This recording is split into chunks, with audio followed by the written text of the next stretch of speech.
കഞ്ഞിക്കുഴിയിൽ നടക്കുന്ന സംസ്ഥാനതല വിത്തുത്സവത്തിന്റെ ഭാഗമായി കുട്ടി കർഷക സംഗമം നടന്നു.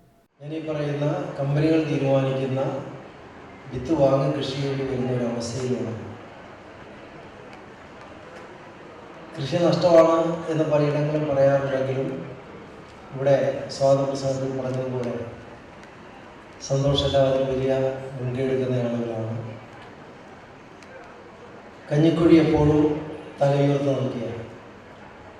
ഇവിടെ MLA എന്നുള്ള തരത്തിൽ എന്നെ പരിചയപ്പെടുത്തിയുണ്ടായ 1987 അന്ന് കൃഷിഭവനുകളില്ല, അതിനുവേണ്ടിയുള്ള ഉദ്യോഗസ്ഥരില്ല, കാർഷിക വികസന സമിതികളില്ല. ഇവിടെ പഞ്ചായത്ത് പ്രസിഡന്റ് സ്വാതന്ത്ര്യമായിരുന്നു, അന്നൊരു കൃഷി ഓഫീസർ വിശ്വനായിരുന്നു. തനതായ ഫണ്ടില്ല. പക്ഷേ എന്നിട്ടും ആ പ്രവർത്തനങ്ങൾ ഈ ലക്ഷ്യത്തോടു കൂടി വളരെ മികച്ച രീതിയിൽ ആരംഭിച്ചു. ഇന്ന്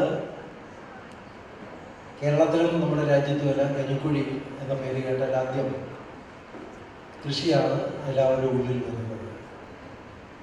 നമ്മുടെ ജില്ലയിൽ തന്നെ കിഴക്കൻ മേഖല നോക്കിയാൽ മാവേലിക്കരയോ ചെങ്ങന്നൂരോ ഒക്കെ നോക്കിയാൽ ഫലഭൂയിഷ്ടമായ മണ്ണ്.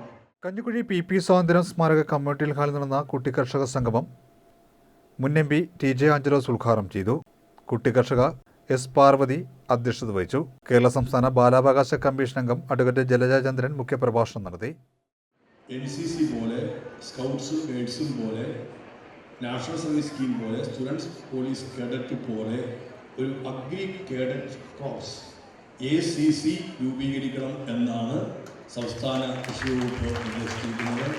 കേരളത്തിലെ വിദ്യാലയങ്ങളിൽ ഒരു കൃഷി സേന, ഒരു കർഷക സേന ഉണ്ടാകും. അത് കേരളത്തിൻ്റെ കാർഷിക മേഖലയ്ക്ക് ഒരു മുതൽക്കൂട്ടാവും. കൃഷിയോട് ഒരു താല്പര്യമുള്ളൊരു തലമുറയെ സൃഷ്ടിക്കാനാവും. കൃഷിയോട് താല്പര്യം എന്നാൽ ആ കുഞ്ഞുങ്ങൾ അവരുടെ ആരോഗ്യത്തിൻ്റെ കാര്യത്തിലും അങ്ങേയറ്റം ശ്രദ്ധാലുക്കളായി മാറും. നമ്മൾ ഇന്ന് അങ്ങനെ ശ്രദ്ധാലുക്കളല്ലാത്തതുകൊണ്ട് നമ്മൾ മാത്രമല്ല കുഴപ്പത്തിലാവുന്നത്, നമ്മുടെ കുഞ്ഞുങ്ങളെ കൂടി കുഴപ്പത്തിലാക്കുകയാണ്. എങ്ങനെയാണ് ഭക്ഷണം എല്ലാം ഉണ്ടാക്കുന്നത്? നമ്മൾ എവിടെ നിന്ന് കിട്ടുന്നതാണ് നമ്മൾ ഭക്ഷണമാക്കി മാറ്റുന്നത്? ഒരു ശ്രദ്ധയും ആർക്കുമില്ല. വണ്ടേ നീ തുലയുന്നു വിളക്കും കെടുത്തുന്നു എന്ന് പറഞ്ഞതുപോലെ നമ്മളും കുഴപ്പത്തിലാവുന്നു, നമ്മുടെ കൊച്ചുമക്കളെയും കുഴപ്പത്തിലാക്കുന്നു. അവിടെയാണ് കൃഷി എന്നത് നമ്മുടെ ഭാവിയാണ് എന്നുള്ളതുകൊണ്ട്, അന്നം ഭാവിയെ നിർവചിക്കുന്നു എന്നുള്ളതുകൊണ്ട്, നിയന്ത്രിക്കുന്നു എന്നുള്ളതുകൊണ്ട് ആ അന്നത്തിൻ്റെ കാര്യത്തിൽ നമ്മുടെ കുഞ്ഞുങ്ങൾ ഒരു തീരുമാനമെടുത്താൽ ആ തീരുമാനത്തിലൂടെ കേരളത്തിൽ നല്ലവണ്ണം മുന്നോട്ട് പോകാൻ കഴിയും എന്നുള്ളതുകൊണ്ടാണ് സ്കൂളുകളിൽ അഗ്രി കേഡറ്റ് കോർപ്സ് ഉണ്ടാവണം എന്ന് ഞങ്ങൾ നിർദ്ദേശിച്ചത്. സംസ്ഥാന ഗവർണർ മുൻപ് അദ്ദേഹത്തിൻ്റെ നയപ്രഖ്യാപന പ്രസംഗത്തിൽ ഉൾപ്പെടുത്തിയിരുന്നു. തീർച്ചയായിട്ടും ബാലാവകാശ കമ്മീഷൻ്റെ അംഗം ഇന്ന് നൽകിയ പിന്തുണ ഞങ്ങൾക്കെല്ലാം അതിയായ സന്തോഷമായിട്ടുണ്ട്. ശ്രീമതി ജലജ ചന്ദ്രനെ ഹൃദയം നിറഞ്ഞ് അഭിനന്ദിക്കുന്നു. ഗ്രേസ് മാർക്കിൻ്റെ കാര്യമാണ് പറഞ്ഞത്. അത് നമുക്ക് ലഭിച്ചാൽ നമുക്ക് നല്ല മുന്നേറ്റം